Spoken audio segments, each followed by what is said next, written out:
யமதர்மராஜாவை பெருமாள் கூப்பிட்டு சொன்னாராம், நீ ஒருத்தனுக்கு ஆயுசு முடிஞ்சு போனா நரகத்துக்கு கூட்டிட்டு போற, போ, நான் வேணாங்கல. ஆனா என் அடியவர்களா இருந்தால் உனக்கு ஜூரிஸ்டிக்ஷன் இல்லை, அதை எங்கள் கேட்டுதான் செய்யணும்னே அப்படின்னு சொன்னாராம்.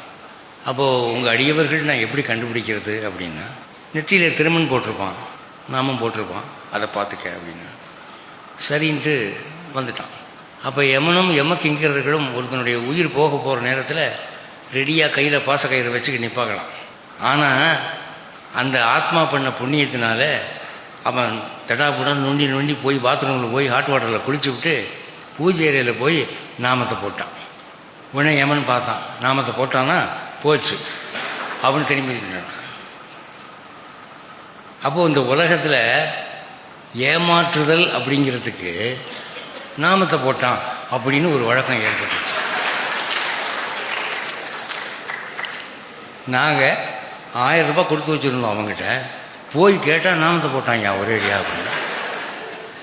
இது யமன் யூஸ் பண்ண வேண்டிய ஃப்ரேஸ். அது நாமத்தை போட்டாலும் ஏமாந்து போயிட்டேன்னு அர்த்தம். எதுக்கு நான் இதை சொல்கிறேன்னா, எப்படி நாட்டில் சில பேச்சு வழக்குகள் பழமொழிகள் ஏற்பட்டன அதை நீங்கள் தெரிஞ்சுக்கிட்டீங்கன்னா அதில் உள்ள ஒரு ரியாலிட்டி உங்களுக்கு புரியும்.